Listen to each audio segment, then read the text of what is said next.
Hello, everybody. My name is Carrie Flint, and I'm so excited to share today lots of ideas for cross curricular. As I said, ideas and activities. So, I am a physical educator, but I've worked with many teachers at all grade levels. And so, honestly, I have lots to share with you. So, today is taking your academics and what you already do and give you some ideas to add gross motor activities. And I'm also going to give you research behind it, why it's so important and so powerful in your students' learning. Now, if we were in person, I would have you get up right now. And so we're just going to do just a little bit of this. Hey, everybody, let's stand up straight and tall. You don't have to stand up, but Join the do just a fun. little bit with It's a me. crisscross exercise celebration. Raise your arms above Arms your above head your head. and crisscross one hand over the other hand. That's it. Cross way up high. Now cross your hands right in front of Little. you. Keep it going. There you go. Well, it's crisscross celebration, but it's real important. And it's something when I am teaching all my students, even when I am doing things like substituting, I have students get up and do a little warm up song. And this says crisscross. We're doing that, but I can put any music on. But I do want them to cross their midline. It's engaging both sides of the brain. And it's so important to use music. And I have some information about that, that music is the one activity that engages both sides of the brain as well. So my warm ups are only about 2 to 3 minutes. It doesn't take a lot of time. And this particular song says, take a deep breath and everybody sit down. And then we are ready to go. But this is key. It's keeping my students engaged, but also getting them ready to learn. I'm getting some oxygen to the brain. That's fuel for brain cells, and then crossing the midline. So, a little bit about me. Here we have it.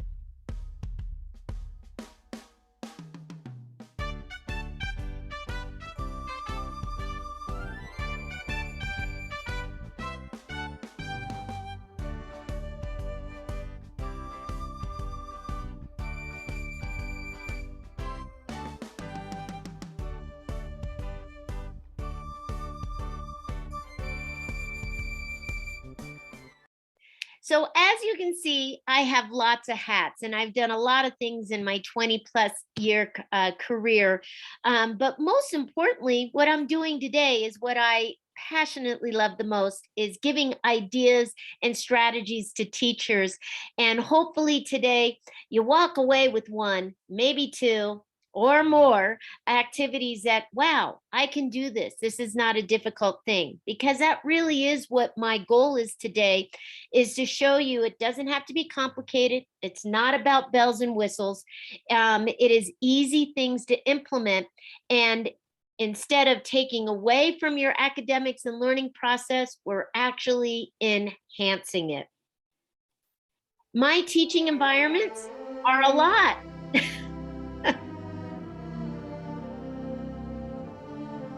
So, as you can see here, I have done the gamut from preschool all the way up to college level, been an itinerant teacher, doing adapted as well as general ed.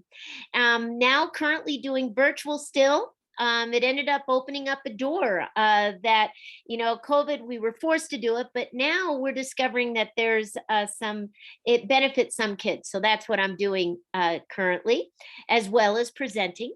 And that 180 is not a misprint. Here you go. Somebody line 'em up, line 'em all up, line 'em up, line 'em all up onto the line. Now, I know this is daunting, and it is. And I wish I could say that school districts still didn't do this, but they do. I was even offered a job this past year for grade level PE, and that's what that is. So we've got some fourth and fifth graders out there, and yes, there are 180, and that's dated way back in 1997. But as I said, as current as this year, a school district offered me a position. And I think we would all agree that's managing more than anything. But having that one class size, you're able to truly have that impact in helping your students learn. And I know you know that. As well as I also must say, this is not every single school district in California, but it's my personal experience that I have had. So I am sharing that with you. So today's objectives, I've actually already touched on some of them, but I am going to give you some research because I really do want to tap in. These are fun activities. They are. The kids are going to love it. It's going to make your lessons engaging, but research will support, wow, this is a really powerful way to teach your students. And then tips for success. I've done this for many years. And of course, as many things, you should see my table that I am presenting on. And also the floor and my chairs. I have so many things to pop up to share with you today. And then of course, themes, because I do know working with preschool and kinder especially, I worked with the program that every month they had new themes and shapes and colors. And that's where I developed a lot of my activities that I'm sharing with you today. So that is what we are doing. So we're going to begin with this video. Now, in my handout, you are getting the link. It is a lot of information, but it's really powerful. And I really want you to pay attention, especially at the very end of this video. But again, I am sending you the link so you can watch it again at your own time. Here you go.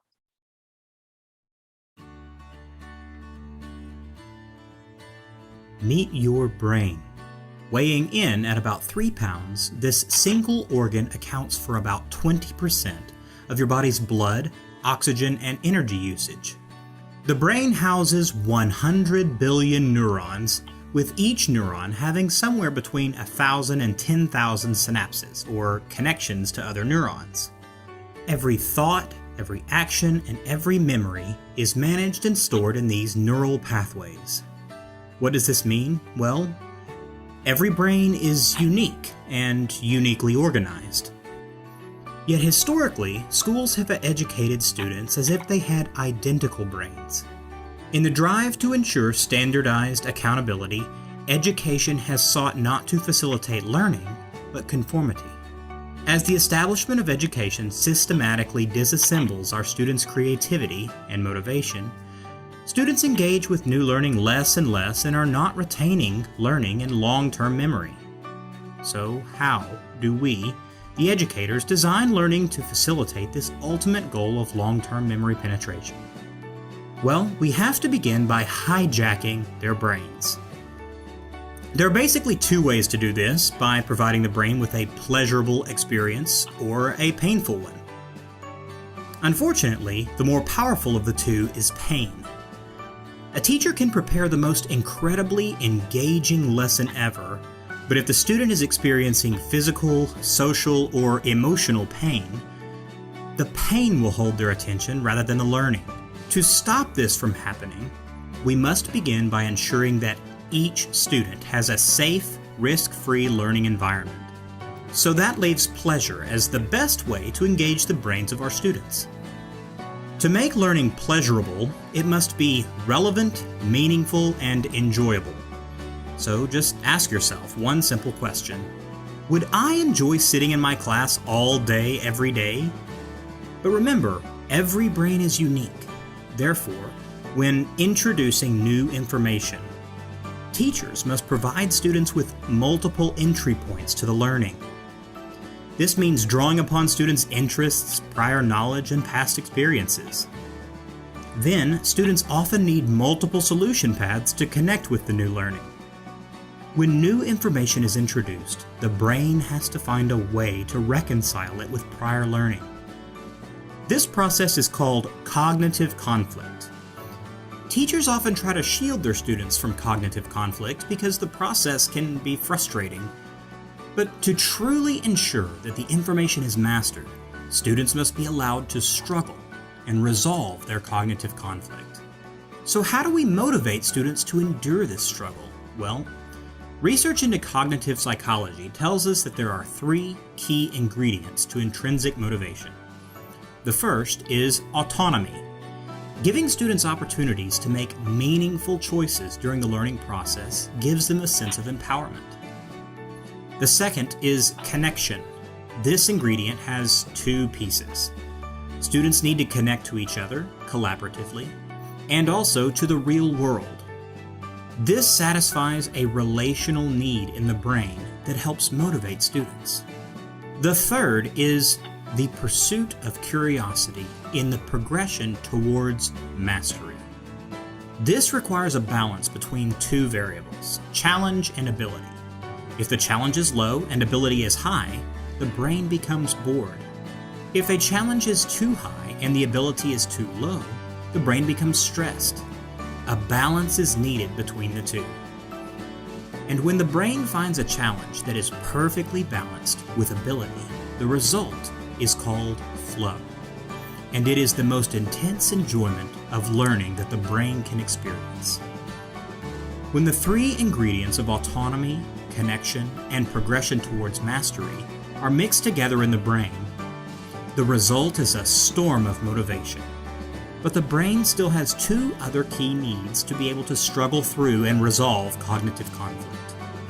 The first is activity. If the brain encounters new information in a passive state, the result is passive learning, which has little chance of being encoded in long-term memory. By activating the student's biology through movement and multisensory experience, the brain begins to experience active learning, which is much more memorable. The final ingredient for long-term memory learning is self-reflection. This is the pillar that sustains the student through the struggles of cognitive conflict to translate learning to long-term memory. When these brain-compatible strategies are applied every day in every class, the result becomes exponential.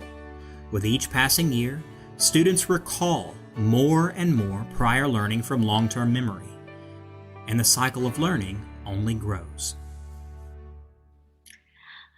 I know that's a lot, but of course, I think you caught what I'm going to be really embracing in this presentation is the power of active learning. And it said that that is how the children retain it, as among other things as well. I understand that.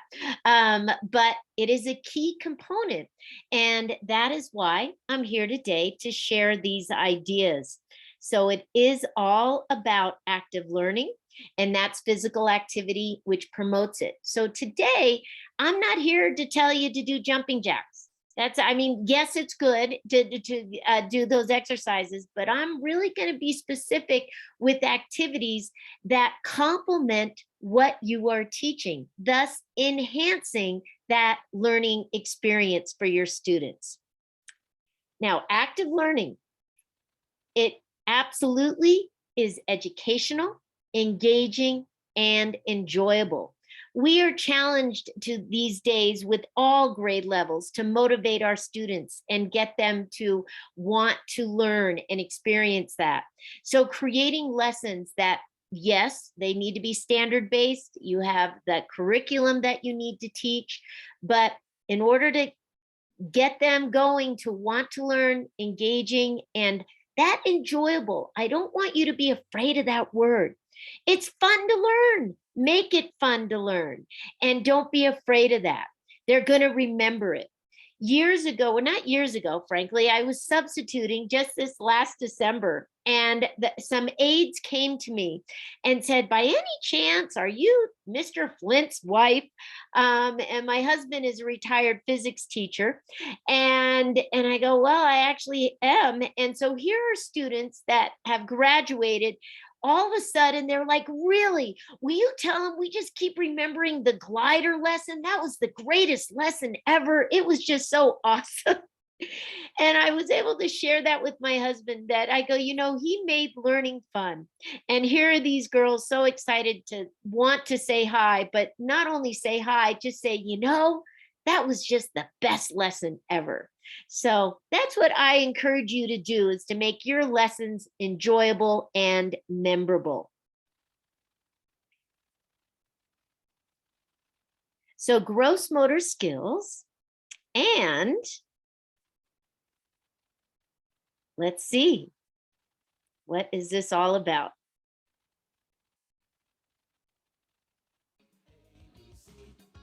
Easy as 1, 2, 3. I'm simple as do, re, mi, A, B, C. 1, 2, 3, baby, you and me, girl. Easy as 1, 2, 3. I'm simple as do, re, mi, A, B, C. 1, 2, 3, baby, you and me, girl. Little bit, come on. I am going to do my best to give you one or two ideas for each of these things today, which I know you touch on and teach your students. So that I hope you enjoy all my ideas. So let's begin with, before I give you ideas, some tips before we begin.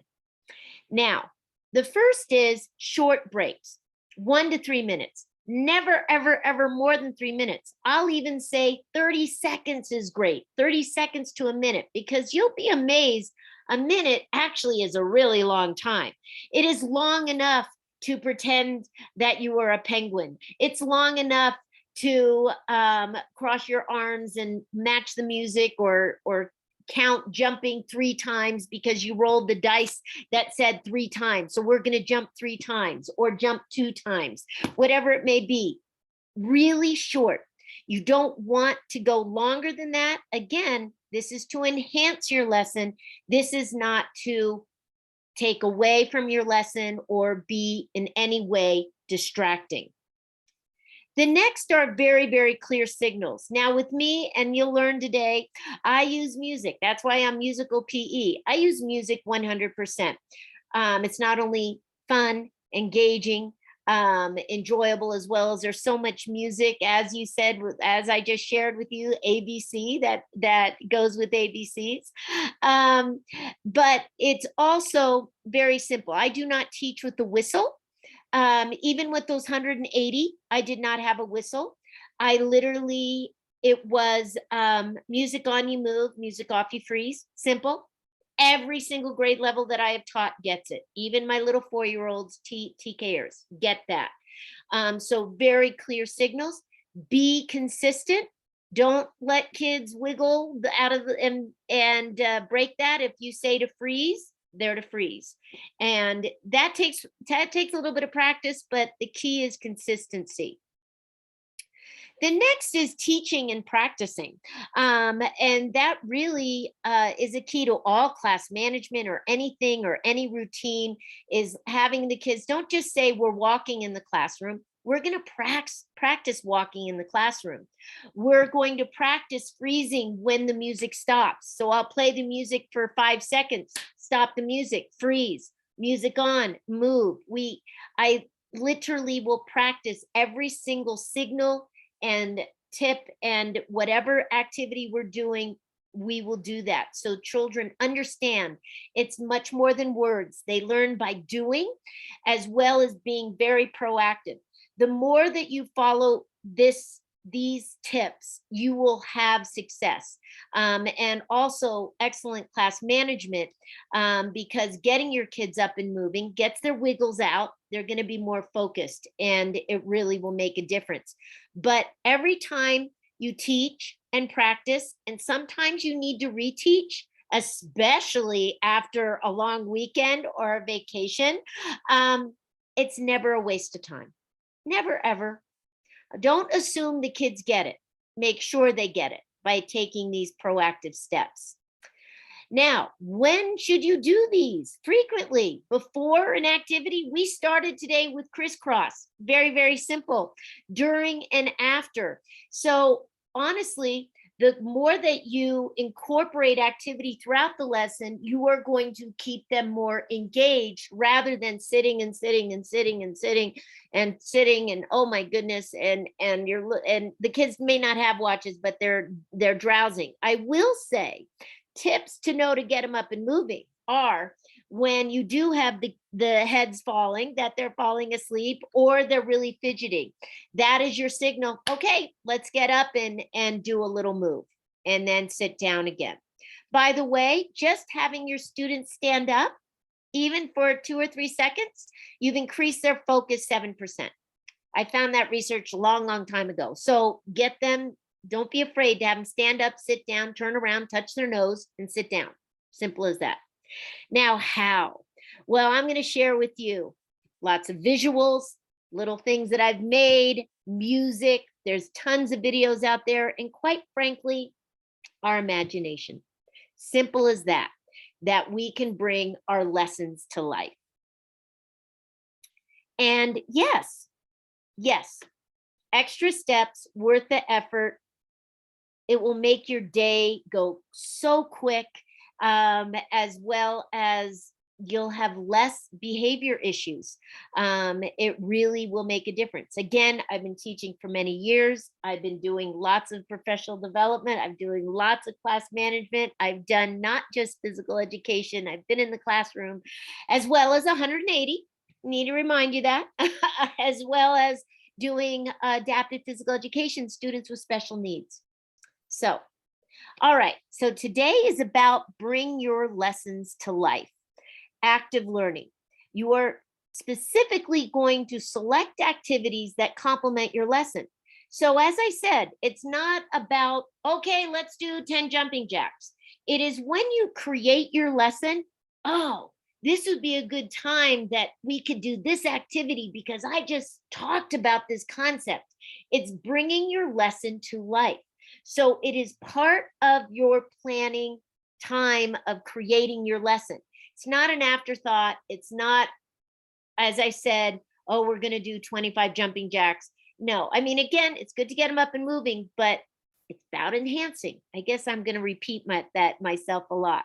But, oh, here we go. Oh, it's going to tell us that. Jump up, bend down, shake your head all around. Jump up, bend down, hands on your head and turn around. Spin left, spin right, hands on. Now, this is a cute song, and if we were in person, I would have us do our song right here. It's a great little song. We're jumping up, bending down, but it's also a great one for body part identification, which is in our standards for our kinders. So it is a great activity. It goes from the heads, the shoulders, the arms, knees, and feet. And hips as well. So it's a great, cute little activity there. So let me introduce what is 3 up and 3 down. Well, before COVID, I was doing grade level PE again. And what I was doing is, and this was for TK all the way up to 5th grade, I had the entire grade level in the cafeteria. And I had them for 60 minutes, each grade level for 60 minutes. And what I wanted to do, and what I did, is and this was not all of their PE minutes. This was just once a month, me providing a prep period for those teachers. But I had the whole grade level. And for the 60 minutes, I focused on physical education standards that were not usually taught outside, or because I don't have a smart board or a whiteboard, or I don't have 4 walls. I don't have any of those things. However, in our physical education standards, we have those cognitive standards, and we also have nutrition, and we learn about our bones and muscles and everything. So I created lessons specifically focusing on those standards that were not normally done outside, throwing and catching and kicking, for example. So that was my beginning focus. The other was, how am I going to keep all these kids engaged and also have good behavior. I literally had between 120 and 150 kids in that cafeteria, sometimes by myself. I know that is crazy, but this formula that I'm about to share with you absolutely worked.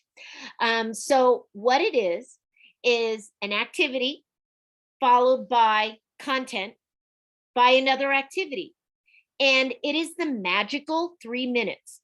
Years ago, I was doing professional development, working with classroom teachers. And I found myself, because I use music so much, that I kept mentioning 3 minutes, because songs usually are between 2 and 3 minutes. And they're long enough to do an activity, but they're not too long for kids to get bored and disengaged. And we all know that's when those behaviors happen. So it's a magical 3 minutes. And people wrote on their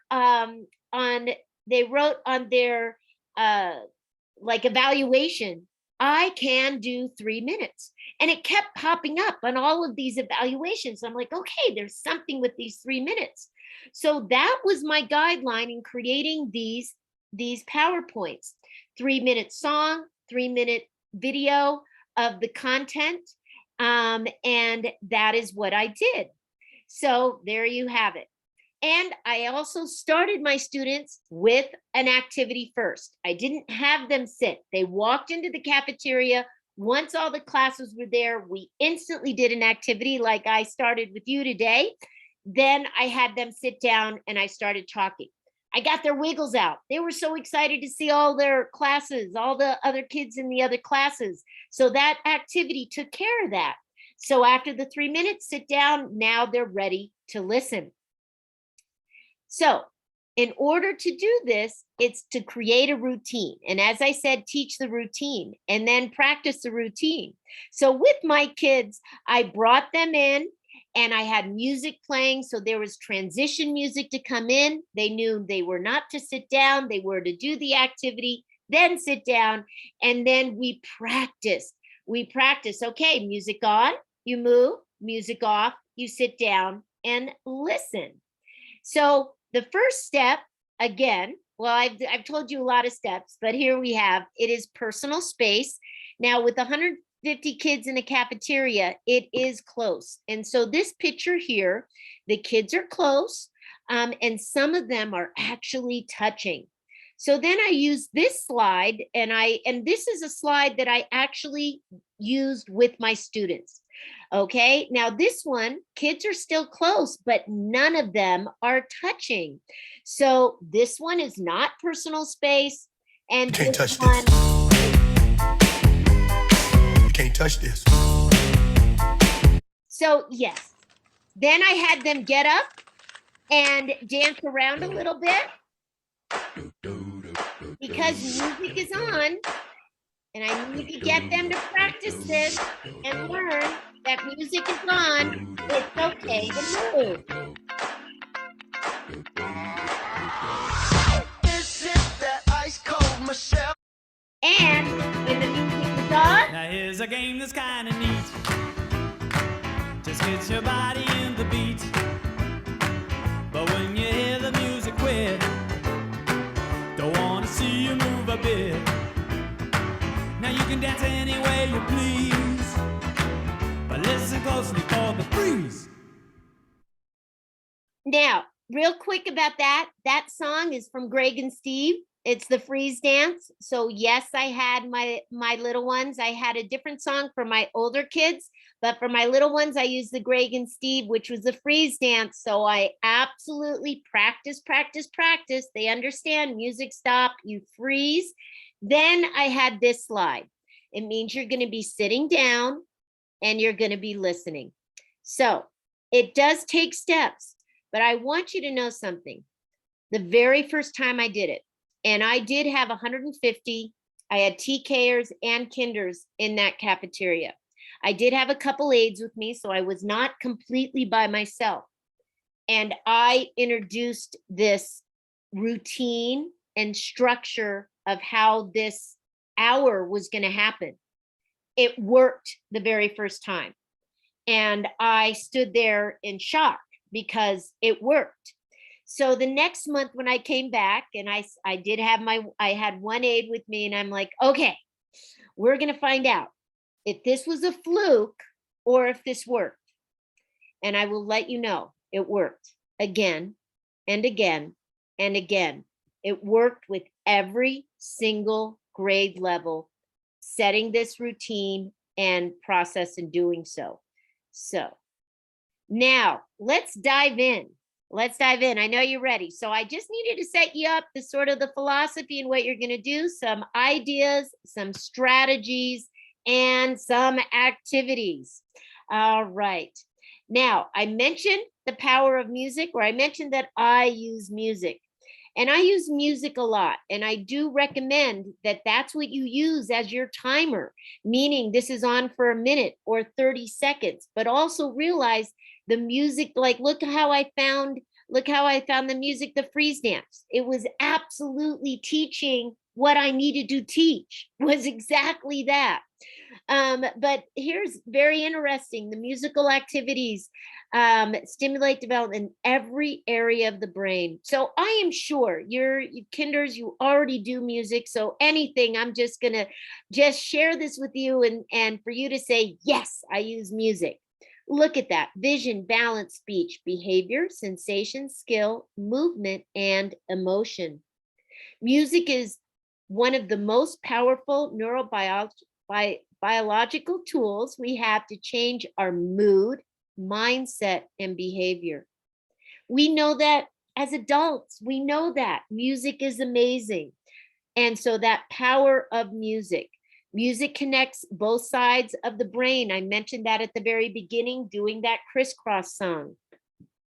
Brain function is increased when listening to music, and studies have shown that music promotes more complex thinking. In my research, I discovered an article where Einstein would get caught on a math problem, went and played his violin, and was able to come back and then be able to solve it. The other thing, which I know you know, so I don't mean to, you know this, rhythm. The foundation for language comes from hearing a beat and copying the rhythm. Everything involves rhythm. A child that can keep rhythm can learn to read. How many of you have thought about, here I go, I'm moving right here, rhythm sticks? Just have them do this.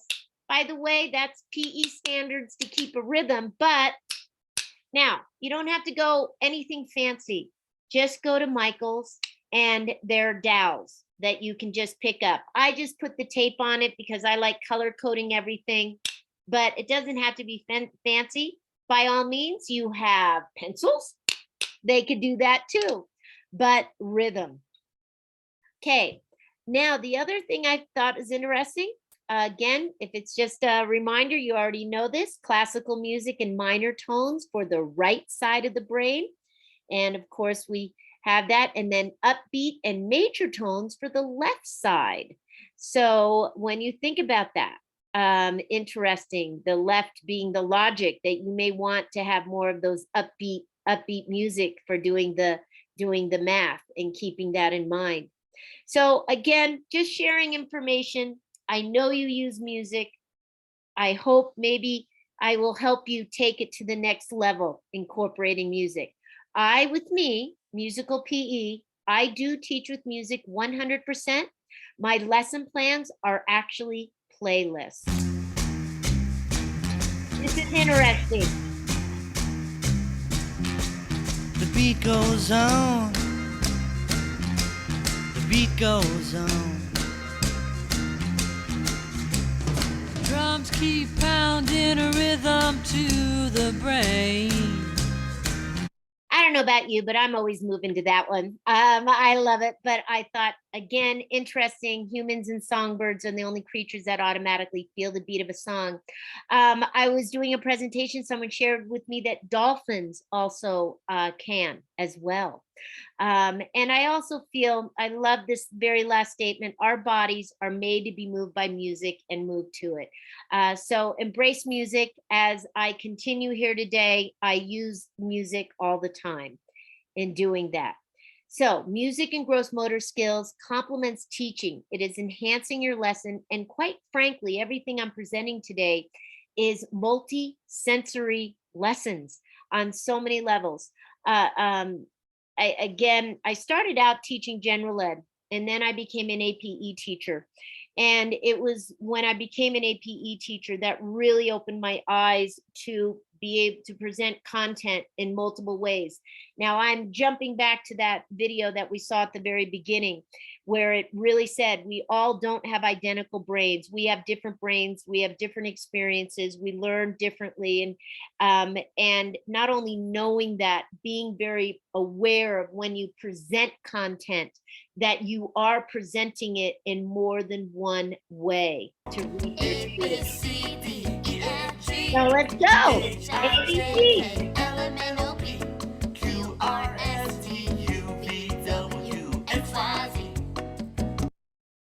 Okay, I know all of you do ABCs.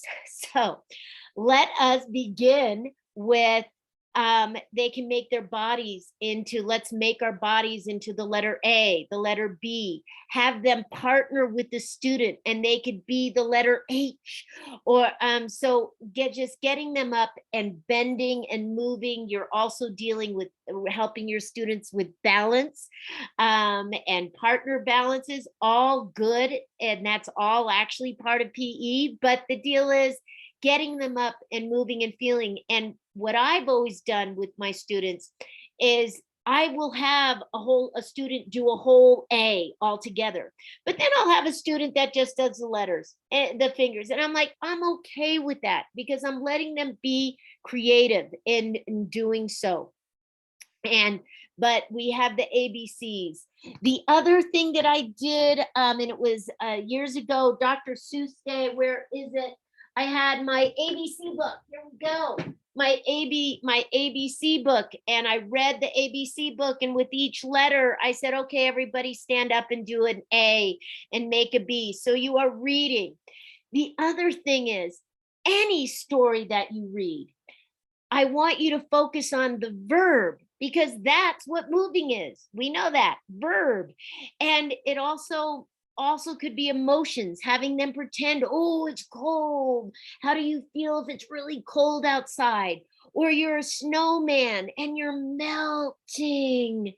Or you're a great big sun, the sun is rising. Or we're eating popcorn and you're popping up and down in popcorn. So whatever you're reading, take a moment and realize, oh, I could get them up and move and do that. So you've got your letters. The other is, I have a cute activity. So I'm just giving you ideas here. Okay. Here is a little scorecard here. Okay. And if you can, or not, it's just a game card, but what it is letters and then an exercise. And then the way I do this activity is I just have, you can use refrigerator magnets, or I just have the block letters, and the kids would pull them out of a hat and they would take the letter and match it, and then the students would do the activity. But they're identifying the letter and doing the exercise. We're at the beach. Show us how to balance on a boogie board. Head up. Okay, I'm actually going to stand here. One leg forward. Listen to the word. B, balance. B, buddy. B is for Oh, there we go. balance. B is for buddy. Balance with your buddy on your board at the beach. Boogie boards and bathing suits, bring your belly in. B is for balance. B is for buddy. Balance with your buddy on your board at the beach. Boogie boards and bathing suits, bring your belly in. I hope you caught it. Balance on a boogie board on the beach. Next one. Arms out, head up. Let's be still as we balance on one leg and look like a flamingo. F, flamingo. F, friends. F is for five feathered friends, standing like flamingos. Stand with your head tall. Balance on one foot. So going back to that real quick, what I just demonstrated and shared with you. It's from a CD called Silly Willy Through the ABCs, by Brenda Colgate, and I believe she's a kindergarten teacher in Newport Beach. I don't know if she's retired or not. I stumbled on that CD. Oh my goodness, probably 20 years ago. It's amazing. It goes through the entire alphabet just like that. Each letter, about 30 seconds. It tells the kids exactly what to do. And as you heard, balance on a boogie board or stand like a friendly flamingo. I just think it's so brilliant. And I will tell you, you put it on and kids instantly do it. It is one of those autopilot things. I hate to say that, but I am going to say that because I have seen it over and over again that students are listening and they're an anteater, they're leaping like a lion, they're galloping like a gorilla. I mean, it's so cute. So there we have that. All right. The next I'm leaving on a jet plane. I don't know when I'll be back again. Okay. Another fun activity that I have done. Whoop, there we go. Another fun activity I've done is I will tell the students that I am flying above them and they need to work as a group and form the letters. So I'm outside. So this is an outside PE activity, but I would definitely have my folder there that I would have the picture of the letter that they were doing. And my activity here, I actually said they're not to talk. And I also didn't have them touch hands, but this was the visual I was able to pull up here. But it really is amazing to see how the students work together to achieve. And you can always start simple. You've got a circle. What about making a triangle? What about an X? What about a square? You also can utilize those markings out on that playground and to do that as well. So just fun, creative ideas. Now, I also know you do shapes and colors. And this actually really, I embrace the shapes and colors because my pre-Kers, every month the teachers would say, this month is orange or this month is yellow. So we focused on colors. And this particular thing, all I did was have contact paper or cardstock. I laminated it and I had to have my students run and they would take the clothespin, run and put the clothespin on the matching colors. So blue goes to blue, yellow goes to yellow. So I'm getting them to run, having them have them identify the color. But I'm also, by using clothespins, is a great fine motor skill. So again, multitasking with just a simple activity like that. Now over to the right is what I did is it's sort of hard to tell, but what I did was I just had a deck of flashcards. And yes, it took me time to do it. So each one of these cards focused, obviously we've got the diamond, the circle, whatever it may be. And my activity was that the students needed to take one card at a time and run and put the card in. It's Velcro, there's Velcro, so they're able to match the color and the shape on that. And then here my exercise dice is, now when I had a month that was, okay, let's see, it's yellow and it's yellow and the shape oval, I would have all of them, I would all have them all yellow and the shape yellow, but different exercises because I was focusing on the color of the month. But this is an example with everything. So I've got an orange triangle, square, green square. And what the activity was, the kids love, and I know you know this, they love dice. They love dice. Oh my goodness. And when that landed, I would say what color, blue, what shape, rectangle, and then everybody in the group would do the exercise. Now, when they did it, I took it out. And here in the picture here, I have one that has a high five. So if it ever ended up empty, but I also have on here where it says, okay, everybody, high five. I could just put it right back in there and do a high five. But they're learning shapes, they're doing exercises, they're learning colors, and again, utilizing the fun thing of a dice. They absolutely love that. Another is puzzles.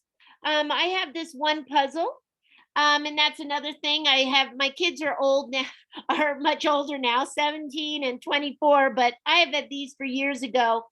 And what would you do with this? Instead of having the kids sit and do the puzzle, I would have the pieces of the puzzle on the other side of the room or the other side of the playground, and they're to get one piece at a time and run and put the puzzle together. So instead of sitting and doing it, I'm adding that corporation. My other fun little tip is, I know you have wood puzzles. And what I love about wood puzzles, why? Because I teach in California like you. They don't blow away. The pieces don't blow away. So they can run back and forth. And again, this is for farm animals. So if you're doing a lesson on farm animals, you know, whatever you have, pull. I'm just saying you certainly can add an activity to it. Oh,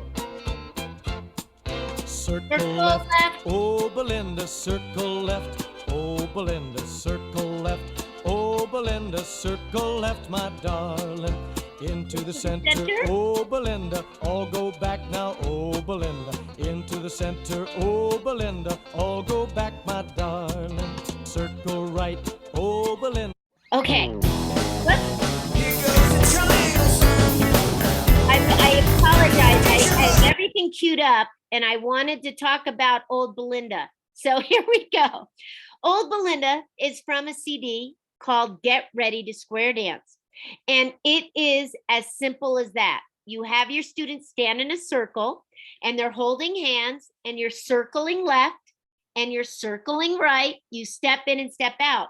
Now, not only are they emphasizing circle and they're in a circle and doing the dance circle, for our little ones, we're to do little folk and square dances. So you are doing a PE standard and learning about those shapes. Now, the next song that was popping up, and let's see if I can get it, but it was, there's a triangle song. And so you can have the kids be in groups of 3. And there's a triangle tag game where one person, you're moving one person on the outside. So you have a triangle. So if you envision the triangle, you have a student here, here, and here. And you have a 4th person that is trying to tag just one of the students. So this triangle is moving together, but there's a song that's a triangle song, and that's what that is. Now I know. Oh, and this is Pat Palmer. Just put a little color on you, red, green, yellow, or blue, for a beautiful way to brighten your day. Just put a little color on you, put the color blue on. So having songs like that, you can do ribbons, you can do scarves, you can also have other ribbons that I have here that are different colors. But also you can have things, you could stop the song and just say, go touch something, like I've done this on the playground, go touch 2 things that are yellow on the playground. Go touch 2 things that are green on the playground. And so you could do that in the class as well. So always when it comes to music, as I have stopped being able to talk, you're in control of it. You can stop it and reinforce what you are doing. Now, parachute. Now, parachute, I know we all do parachute and it's a lot of fun, but I want you to listen to the music and realize the music that I've selected is also reinforcing the activity and what we are doing. Round, round, get around, I get around, yeah, get around, round, round, I get around, I get around, round, round, I get around, get around, round, round, I get around. Okay, so what are we doing with that? Well, very simply, my students are holding the parachute. By the way, everybody, the tip in holding a parachute correctly, don't have them hold on to the handles because they always rip. But you hold them, and I always tell them I need to see the knuckles on top and thumbs underneath. And now they have a nice strong hold. So what we are doing right now with that song is we are just moving around in a circle. I get around. Now you could add having them skip and slide, but just walk around. But the song is saying I get around. Round, Now this, listen, another half conger.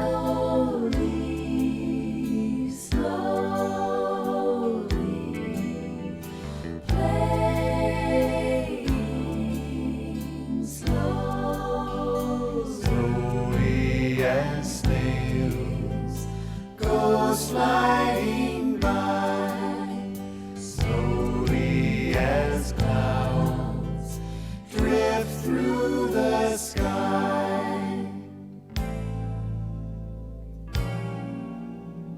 Faster, faster, playing faster, quicker, rapid, quickly, quickly, clicking, clanging, clanging, smacking, pulling, banging, like a charging cheetah, chasing, frightened rabbits, running, racing. Listen to us madly play in our very fastest way.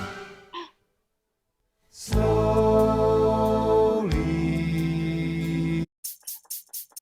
Okay, they totally do it, guys. They follow it. They go slow and they go fast. And so it is great to see that. Okay, the next one is, I'm hoping, is this one? Nope, not one. There we go.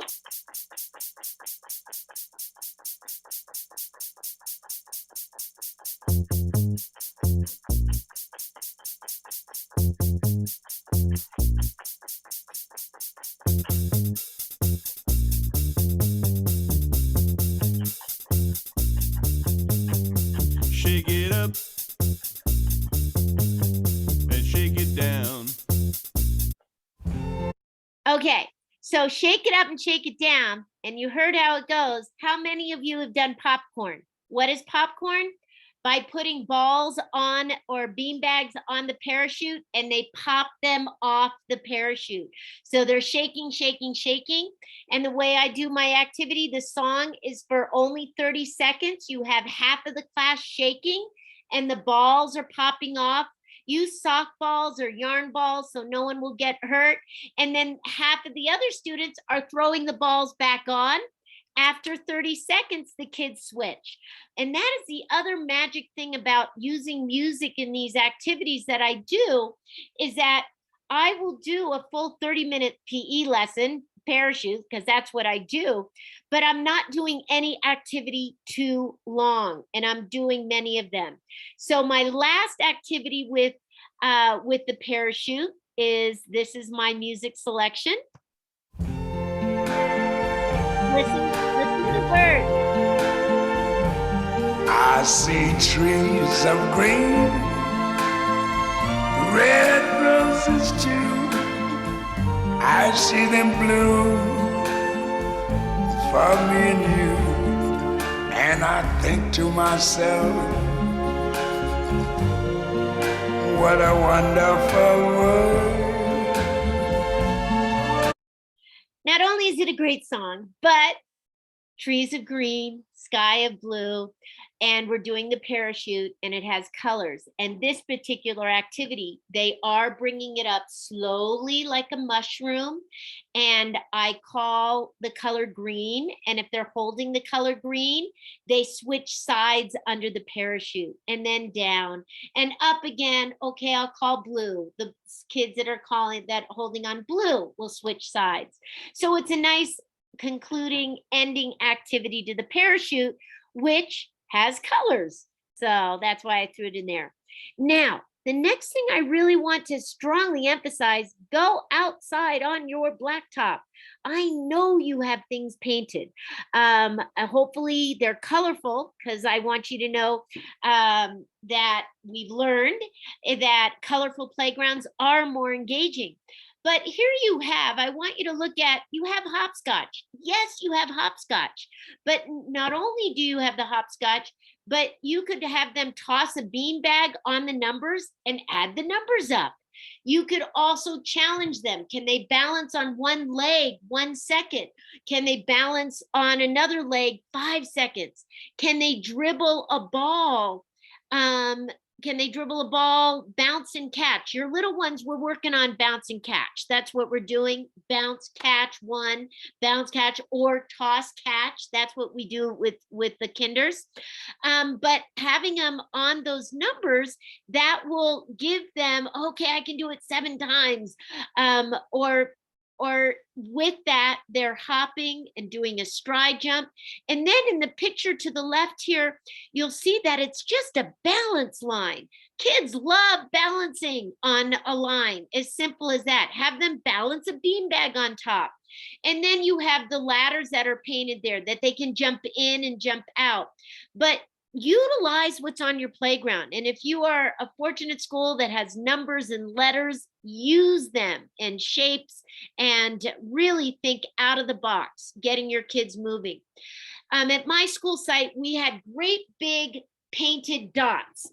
And I'm holding up here, these are called poly dots that I can pick up and move, and great for inside. And I've used them outside, but they wouldn't look as pretty and nice like this right here. But at my school site, I actually had circles painted on the blacktop. And I had a whole bunch of circles. And I would give them, you're going to jump in red, you're going to leap over yellow, you're going to slide around green, you're going to skip around purple. So color identification, locomotor skills, giving them directional skills. They're busy and happy. Again, doing colors for you, shapes, but also PE standards.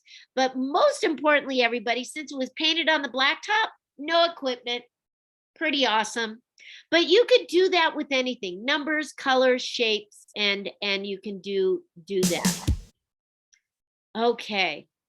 Fun with ribbons, ribbons, ribbons, ribbons. Do you have ribbons? Oh my goodness, ribbons are wonderful. Now, I actually make them. And you can visit my website if you're interested, but this is to make ribbons. Okay, I'm gonna do it. Let's go. Fun, fun, fun. I think I'll go for a walk outside now. The summer sun's calling my name. I hear you now, I just can't stay inside all day. I gotta get out, get some of those rays. Everybody's smiling, sunshine day.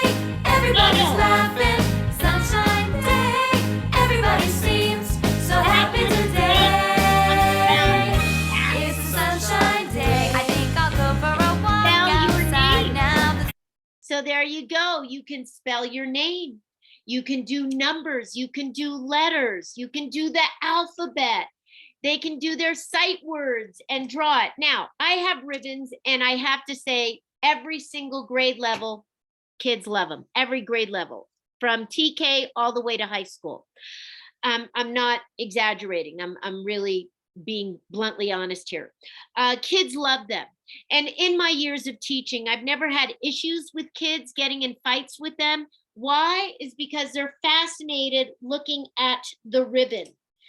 And the other thing to remember are things like this, doing the ribbons or having scarves.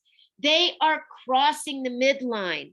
The other is with the ribbon. As I said, they're focused on the ribbon, and that's why I'm saying do letters, shapes, and numbers and everything. It's tracking. So crossing the midline and tracking, following the ribbon, is helping your kiddos read. And once again, also having music helps with that as well. So fun with ribbons are terrific. So just to let you know how to make them, Dal from Michael's or Joanne's I like the 3/8. That's what I like. And they're already cut. Now, you need to drill a hole. You need to drill a hole, and you need to get eye hooks.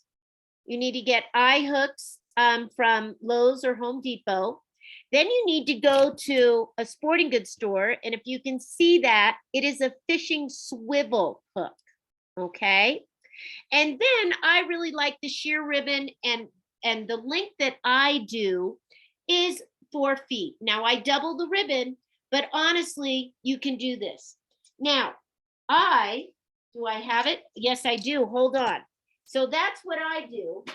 There's ribbons out there available. And I just want you to know, they are so long, so long. Yes, did you see this? And they're just way too long for the little guys, okay? It's just absolute tangle, tangle, tangle, tangle. So shorter is fine. They get to see everything, but ribbons, love, love, love. And I hope you love them too, and incorporate them. You can have it, now think of this, okay? In your classroom, you're doing letters, shapes, or numbers, or words, whatever it may be. You have station. I know a lot of kindergarten teachers do stations. Well, one of your stations could be writing it. One of your stations, you're doing a puzzle or a worksheet, but you could have a station with ribbons that they are doing the letters, drawing them in the air. That could be one of your stations. So easy to incorporate, to do. So it is, again, active learning. Hula hoop! My hula hoop! Getting rowdy hula hoop. Hula hoop! Everybody moving in a circle, let your hips swing and sway. Hula hoop, hoop. Everybody hula hoop. Okay, hula hoop. Hula hoop, so easy. And most schools do have hula hoops. For the little ones, it's best. These are 24-inch. They're the smaller ones. They're the best for the little ones. But you can have them just on the ground, but you're teaching, they're outside the hula hoop, they're inside the hula hoop, they're on the hula hoop, they're behind the hula hoop. Now, if you don't have a hula hoop, I just did that because that's fun. You could have a bean bag, or you could also put one of those poly dots that I showed you. So they're standing behind, they're standing beside, over, but give them something and they're going to get it. Remember, it's that active learning. They're physically learning those different positions. Now, body awareness. This is one of my favorite songs for the little ones. Come on, everybody, move then stop. We're gonna play a game called Bop Till You Drop. Bounce, come on and bounce. Oh, baby. Bounce, come on and bounce. Do the bounce now. Bounce with every ounce. Oh, baby. Bounce, come on and bounce. Do the bounce now. Jumping and a jiving, moving and a grooving. Bop until you drop. Now you gotta sell it with your little ones. You're literally low to the ground. Time to stand up. Float, now float, like a feather in the wind. Float, go high. Okay, so I'm gonna do hokey pokey in a second, but what you just heard, it's called Bop Till You Drop. You may be familiar with it. It's from Greg and Steve. Now, why I love it is because with your little ones, aren't you constantly talking about your body awareness and personal space and not touching one another? So here is a song that lets them express themselves. They're going to shake. They're going to go in slow motion. They're going to spin. And you heard the floating. And so they're learning at this stage how their bodies move, and they're using their imagination. But also you get to reinforce that personal space and body awareness. You can easily do this in the classroom. And again, being a song, it's done in less than 3 minutes. Song done, sit down, we're done. There you go. Now, what I also love, body awareness, I know doing the body part identification and the hokey pokey, which I came up with years ago, is use your hula hoop. Everyone has their own hula hoop. Okay? You put your right hand in, you take your right hand out, you put your right hand in, and you shake it all about. You do the hokey pokey and you turn yourself around. That's what it's all about. Now, You put your left hand in, you take your left hand out, you put your so you don't need to have one great big group, which is fun, but the kids really like this. They understand hand and different foot. And so I came with that years ago. It was a lot of fun. So also hula hoops are great. They can spin them. Another great activity is letting them learn to spin, and they themselves can run around the spinning hula hoop. It's a fun little activity. There's many things with hula hoops, as I just shared with you, not just hula hooping and doing that. All right, now another favorite, and maybe you have heard of the learning station. So body awareness, this is a great video. Shoulders, knees, and toes from the award-winning Whoops, here we go. Whoop. Let's do it. Shoulders, knees, and toes There we from the go. award-winning CD. Here we go, loop-de-loo, by the Learning Station. Now I know we know this. Well, you knock, knock, knock, and I say come in. You open the door and you take a big spin. Slap your heels, then you slap your knees. Why don't you do the head and shoulders with me? Head, shoulders, knees and toes, knees and toes. Head, shoulders, knees and toes, knees and toes. And eyes and ears and mouth and nose. Head, shoulders, knees and toes, knees and toes. Second verse is the same as the first. Okay, so I'm gonna jump over here. We know that verse. We got that. But the reason I love this. So also just the tip. This is the Learning Station, and they have a YouTube station. And that's where I pulled this up. And here I'm going to try to move it because the second verse is a little different. So we know that one. Okay, here we go. All right, here we go. Some new body parts this time. New And we're body gonna start parts. off very slowly. Neck, elbows, hips, and feet. Hips and feet. Neck, elbows, hips, and feet. I don't know why. Hips and feet, and thighs, and rears, and lips, and teeth. Neck, elbows, hips, and feet. Hips and feet. Shoulders, knees, and toes. So there you go, Learning Station. All right, so let's move on more about enhancing our lesson. Stand up and step on your paper plate ice skates. And remember, you need to press each foot down hard. Paper plate. Bend your knees. Now slide forward. Forward. One foot, the other foot.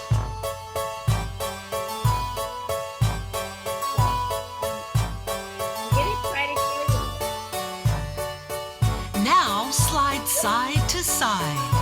Side to side. Swing your arm side to side. Okay.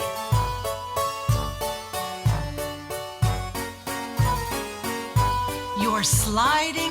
All right. Slide and glide. Okay. So there we go. Okay. Slide and glide. How many of you teach about weather? Yes. Ice skating. That's what you're doing. Absolutely. Kids love it. You need to get the very cheap paper plates. They're the ones that do the best. It works great on the floor and it works great on carpet. So again, you're not going to do this more than 2 or 3 minutes, but you're emphasizing we're talking about weather and there's snow and there's ice. And what can we do? We can ice skate. We can get up and ice skate, sit down, and we're done. So doing that. The other I mentioned already about being like a melted snowman. You could get a piece of paper and roll it up and let them throw it.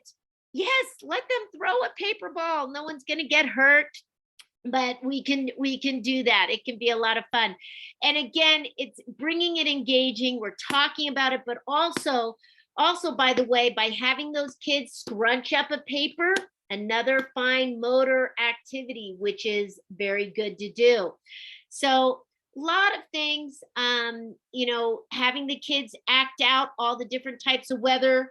um, uh, I've done an activity, we could say snowstorm and a tornado, and they can act out the different types of weather. And then I'm sure maybe, well, not, I mean, it's nothing new. It's what I did as a camp. Have you guys ever heard about having them make rain? So everyone starts off with this, and you start around the circle, or the start in one side of the room to the other, and you do this. And then after everybody's doing this, when you start at the beginning again, they're snapping. And then snapping back and forth. From snapping, you're gonna do little pats on your knees. And then big pats. Oh, it's a rainstorm. And then baby pats. And then clapping, and then it goes back again. So that's rain. So bringing rain to life, right? Rain to life. All right. The next is Sneaking out from under a stairway, calling the name that's lighter than air. Who's bending down to give me a rainbow? Everyone knows it's windy. Your feet on the ground, you're okay. Now, I absolutely know not everyone has scars. However, grocery bags. That's right. Those plastic grocery bags just work just as well. Why is this great? Well, it's a fun activity to do. Windy weather. We're on that weather theme. But as you can tell, a scarf floats, a grocery bag floats.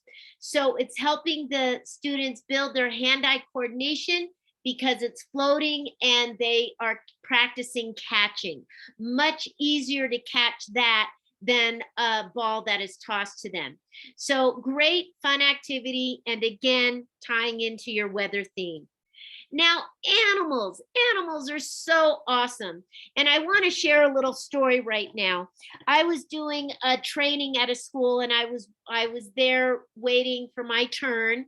And a teacher was up sharing how she was working with first graders and how to write a couple sentences about a penguin. And she asked the question, well, how does a penguin move? Now, the little boy instantly got up and started moving like a penguin. It was awesome. But the teacher said, no, sit down. Sit down. Just words. And I was so disappointed that she shot that student down, because quite frankly, it could have been so easy to have all the students get up and again, 30 seconds, pretend to be a penguin. Think about what adjectives that could have come out of that. Why are you stiff? Well, because their wings are out there, and their feet, whatever it may be. It would have added so much to the discussion by having the kids demonstrate how to move like a penguin. And they have great imagination, and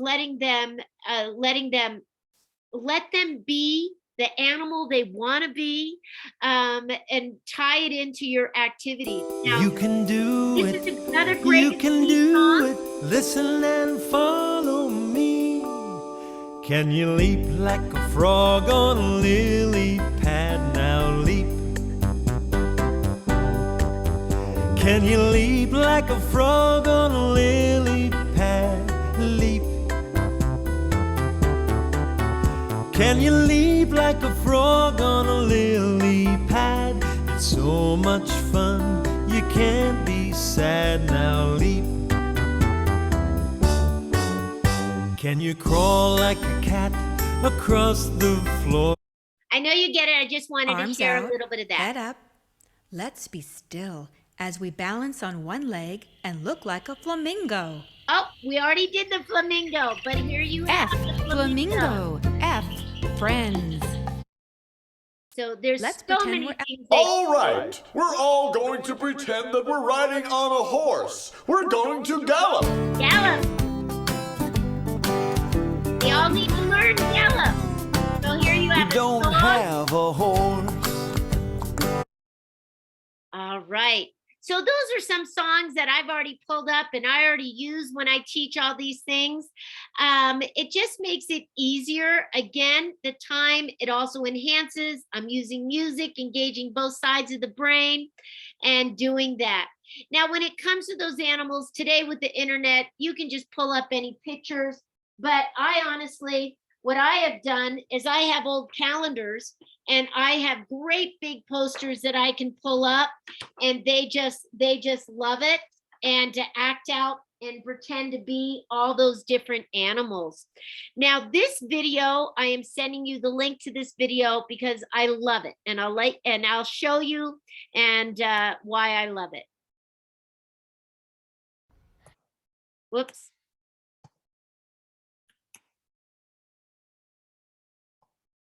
I'll get it. Technology. There we go. Hey guys, I'm Lizzie. And I'm Dean. And welcome to Fit Factor. Hey guys, I'm Lizzie, and I'm going to show you how to get the Fit Factor. That means that we'll be healthy and strong. Today, let's pretend that we're animals from all over the world. It'll be really fun and really silly. So let's get started. Our first animal is a giraffe.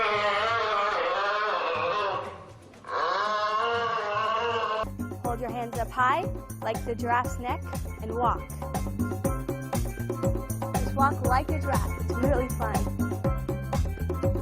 Now let's be like a horsey. So I think you figured why I liked it is because each animal, they're actually showing the video of each animal before doing each move. The other is every move is very short. It's not a long time. It's long enough for them to get into the mode of the animal and then they move on. So again, short, sweet, there's a beginning, there's an end, all those good things. Now, I have a fun activity to show you. Oh my goodness. I'm in love with a big blue frog. A big blue frog loves me. It's not as bad as it appears. He wears glasses and he's 6'3". But I'm not worried about our kids. I know they'll turn out neat. They'll be great looking cause they'll have my face. Great swimmers cause they'll have his feet. Well, I'm in love with a big blue frog. A big blue frog loves me. He's not as bad as he appears. He's got a rhythm and a PhD.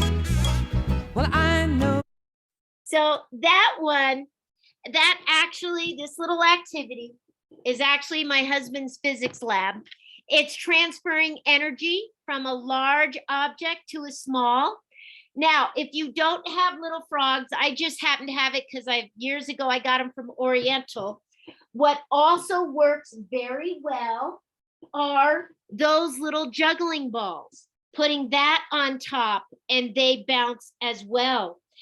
So it is so simple. Literally, all the kids do is drop the ball and the little frog or ball will fly up and they can catch it. So, but that is a science activity in doing that. All right.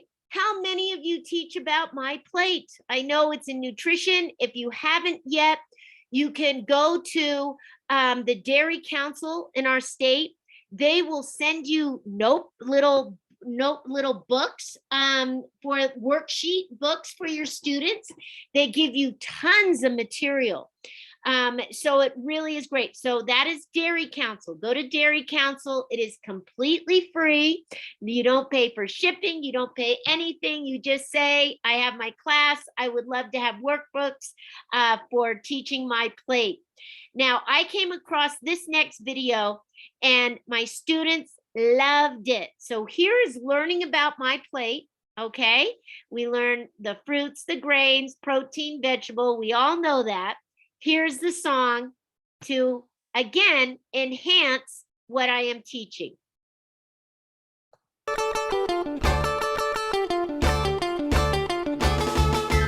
Food group fun has just begun. Listen to what you do for each one. For a grain snap, for dairy clap, for fruit stomp the ground, for veggies turn around. And if a protein is said, look real cool and nod your head.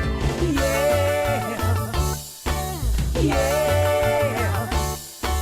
Rye bread, grain, snap.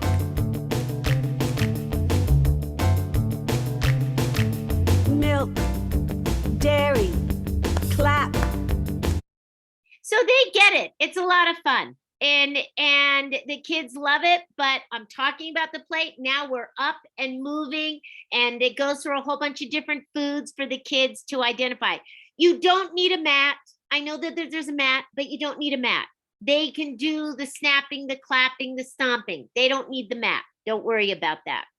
Now, another is I discovered yoga poses. So we've got the pineapple. We have got an apple. We have the banana and watermelon and the avocado. So again, we're talking our fruits, and here we're doing yoga. Now here, tapping into themes, and I know we all do themes, and I want to start right here with the trees. That's really how everything started for me. I was working again, as I shared with you, the pre-Kers, and the teachers started out the year all about apples.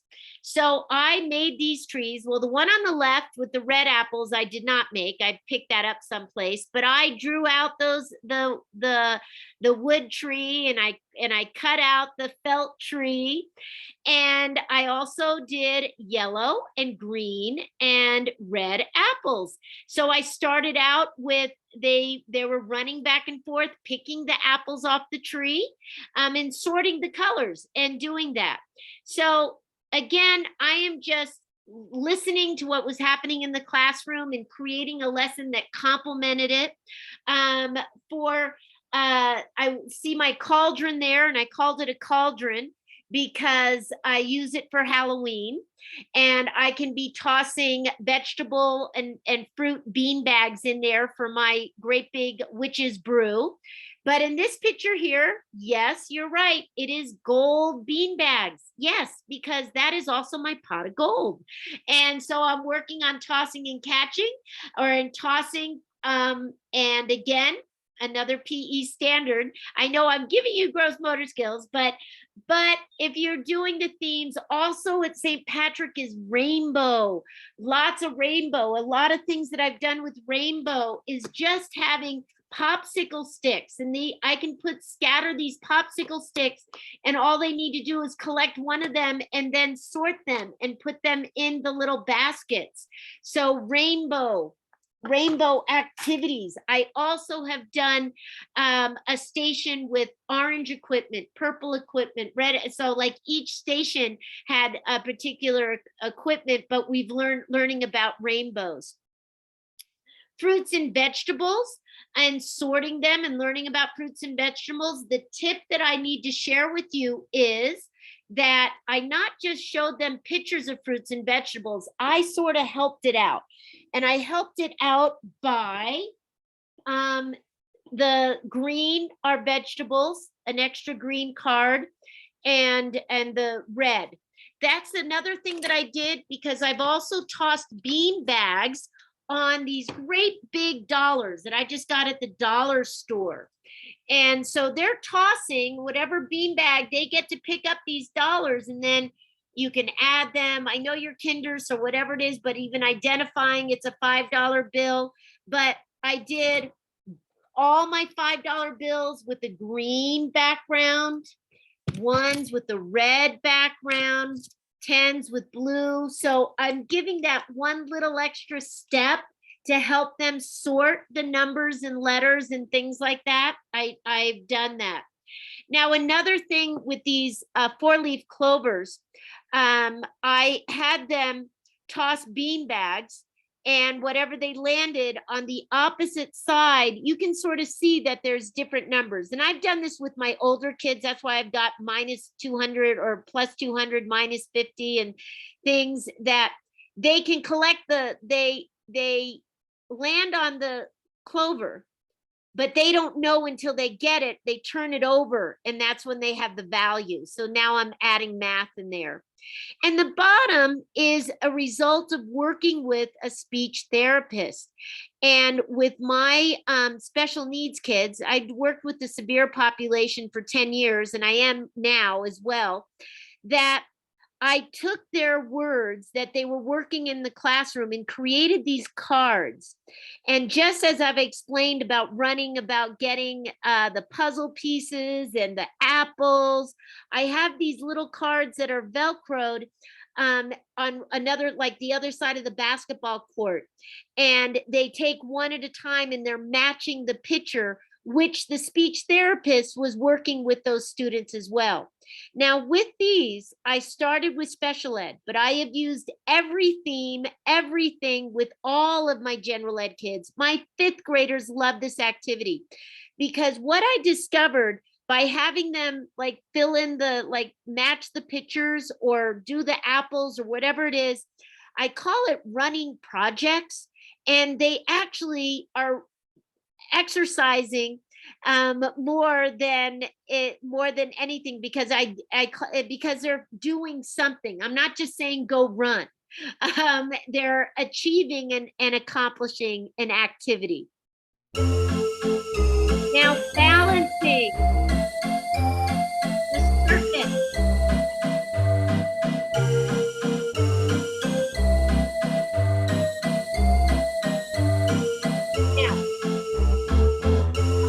I can do this.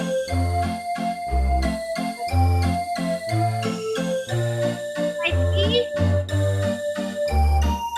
I don't know if you can see my feet. I'm trying for everything.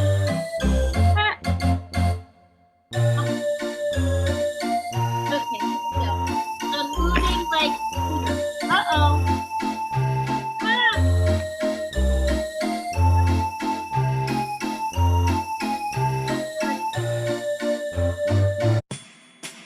Uh-oh.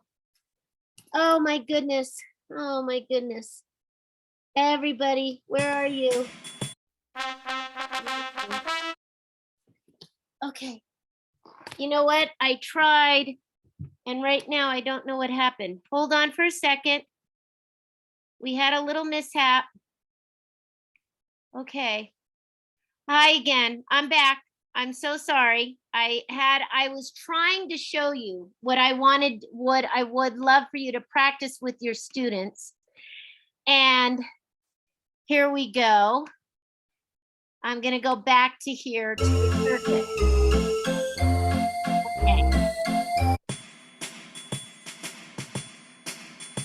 Okay. Oh my goodness. I apologize here. What I was trying to show you with the circus theme and that music, I'm wondering if you thought of the tightrope and having kids walk on a balance on a line.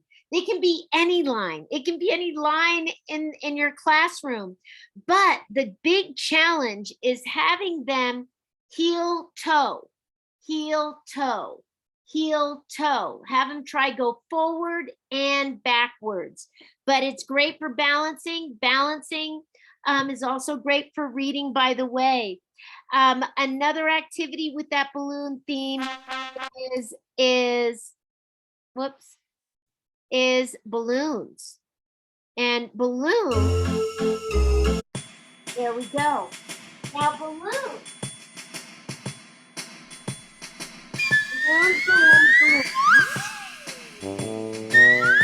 Balloons, balloons, balloons. Using your hands, pat that balloon up to the moon. Use one hand. Now use the other hand. Don't let it touch the ground. Keep it way up high. Now use one thumb. other thumb. Okay, so I just want to share with you balloons. In our PE standards, kinder, it is to use a balloon.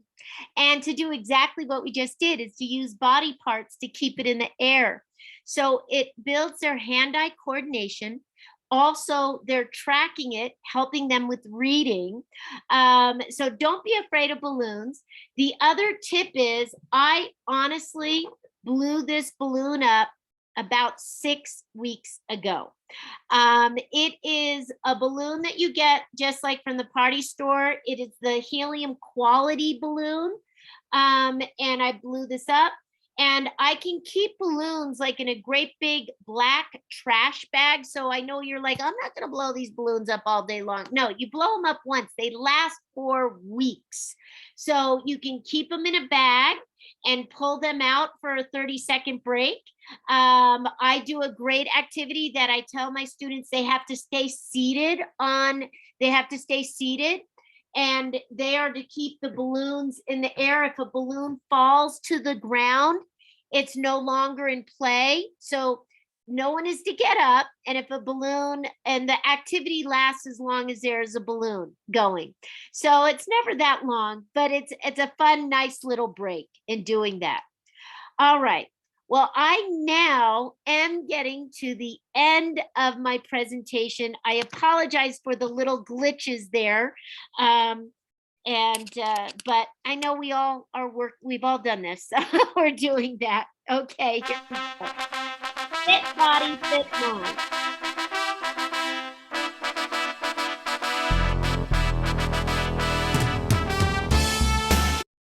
Now, I want to emphasize, I know because it's my background, I shared a lot about PE standards. I did.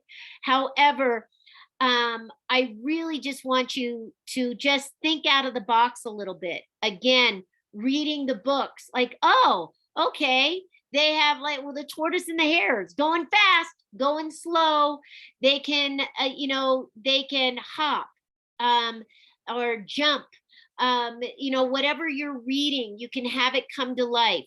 And with my recommendations, 30 seconds, 1 minute, but it's to enhance, it's not to take away. Being very consistent with your signals and your beginning and ending, as well as variety. Everything we're doing is keeping your lessons engaging and they're learning, where maybe a student did learn by hearing you say it, and then someone did learn by writing it, but then you got that kid like, okay, I'm jumping.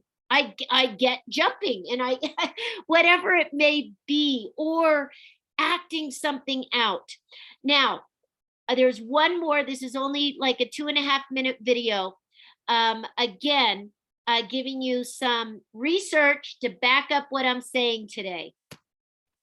Everyone knows that movement is good for your body. Your muscles grow bigger. Your lungs breathe deeper, and your heart pumps easier. But what about your brain? Scientists have been studying the effects on movement of the mind for decades to answer this question, and have found that physical activity is just as beneficial for your brain as it is for your body. Regular physical activity helps you learn faster and think clearer. It helps maintain good mental health while reducing risk of mental illness. It enhances, improves, and protects your mind. Now, at first that may sound surprising. Instinctively, we assume brains are best when left at rest.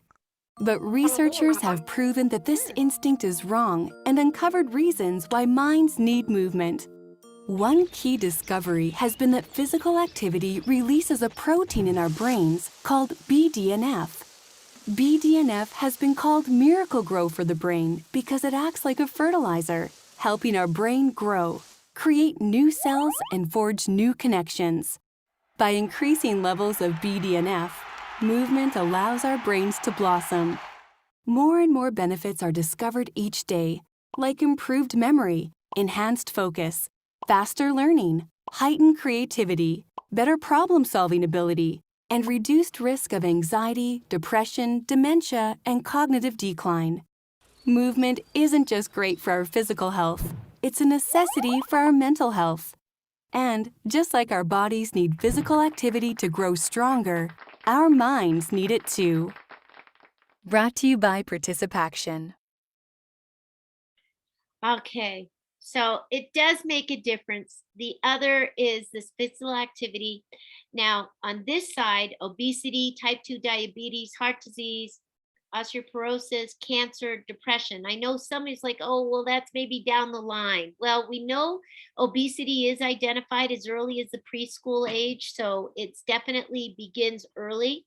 But I also want you to focus to this list, okay? We have absenteeism, disruptive behavior, insomnia, fatigue, and toxic effects of stress hormones. All of those things affect your classroom right now. They do. So to keep in mind, a little activity is better than no activity. So I'm not here to say you have to do 100 minutes. I'm just saying, think about how you can add moving. Now, I want to share with this very quickly. This was at the school that I did the grade level PE. It was a school site that asked to do, the principal asked me, we're doing growth mindset. Can you come up with an activity? So this is what I did.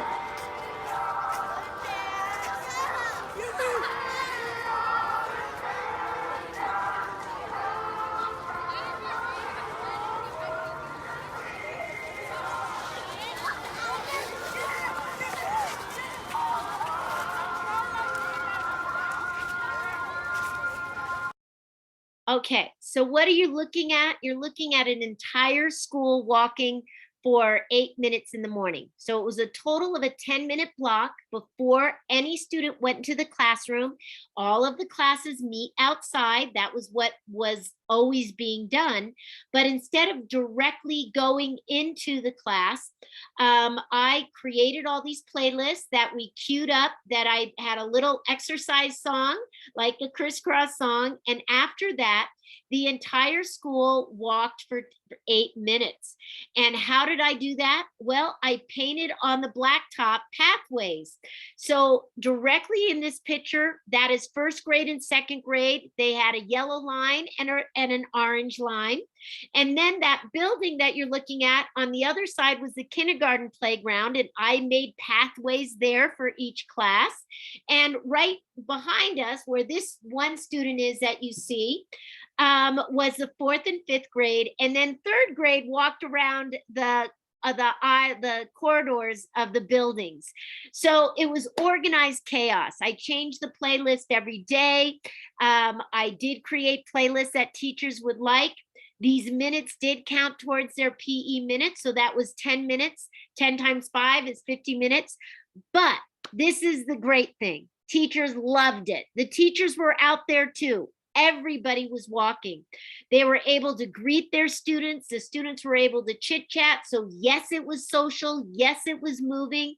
And all of the teachers said, you know what? We get to class, they're ready to learn. They had their wiggle room. They had their chit chatting.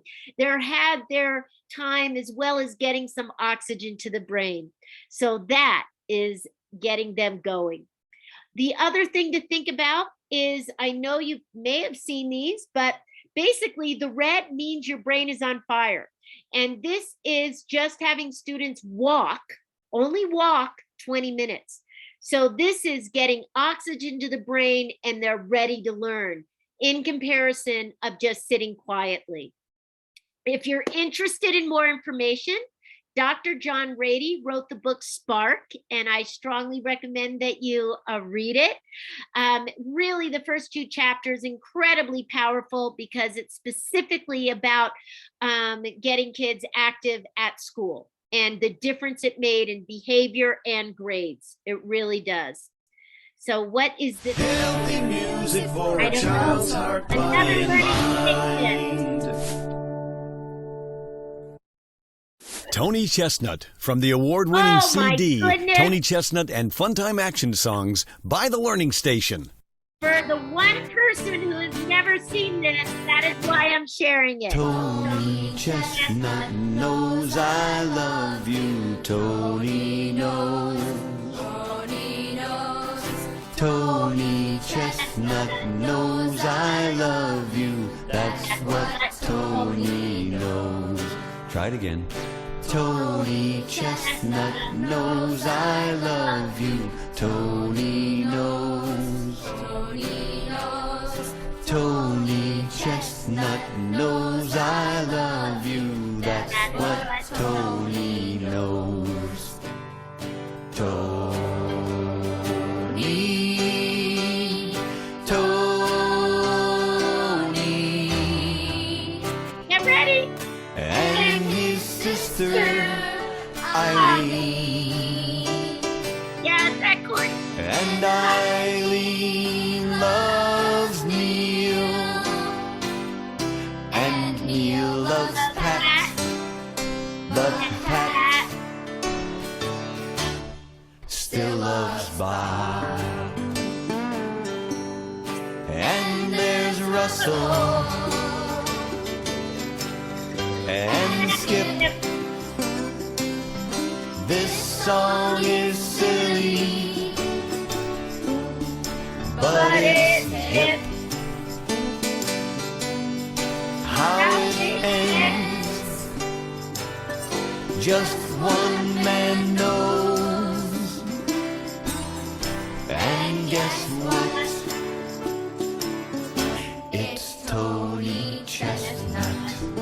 Let's go a little bit All faster. right. I hope you loved it. I hope you loved that. For the one person that may have not heard of Tony Chestnut. So it is the Learning Station again, and check that out on their YouTube station. Now, I just want to thank all of you. I have been talking for so long. Farewell, I'll be to say goodnight. I hate to go. There we go. This pretty sight. And I just want to say thank you, as well as I have a bonus. So go ahead, and I'm going to leave this on for a couple minutes. Use your phone. Go ahead in the QR code. And I've got a great bonus handout for you. You do get a handout, but this is different. And trust me, it's a lot more ideas, even more than what I shared here today. But I hope I've encouraged you to add some movement, and also truly appreciate the research and understand it really makes a difference in their learning, as well as it's engaging. And it's that concept that we started with, the power of active learning compared to passive. But I hope today I gave you ideas. I'm just not saying get up and move. I'm saying, what can I do to complement the lesson that I am teaching? And that really is the key today. Thank you so much once again. I hope I gave you enough time on that. You, of course, can email me if you don't have the QR code there that you can scan, but you can go ahead and email me and ask me for that bonus. And thank you again. Bye-bye, everybody.